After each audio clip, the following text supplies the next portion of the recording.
insurance companies have to submit what their expected losses are per zip code. When it exceeds that expected loss number each year, that's the only way they can raise rates. They have to petition to the state, and they have to say, we had more expected loss in the zip code than what we had filed at the beginning of the year. We need to raise rates. But they can only do it for a whole zip code. So if everybody else in your zip code made a claim and you didn't, the whole zip code's going up no matter what. And that happened this year already, so See, exactly.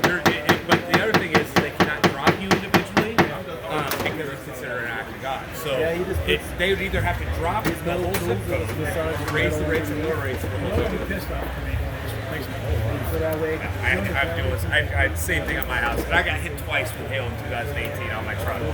And I own a business that I get an app that shows me when hail's gonna hit. They're like, how the hell? 2 different times. And my wife's like, So what should I do? Call them family time? I'm gonna do it and then just take it back to you guys and then just. so the easiest way to do it is to you set up a office. You get a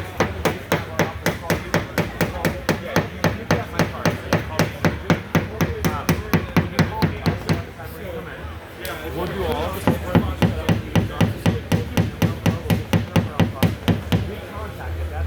Right there on speakerphone. The insurance company.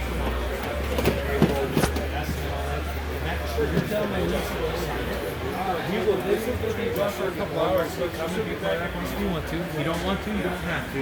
But we've essentially, actually, I'll show you a video because I just did it for Geico yesterday. So this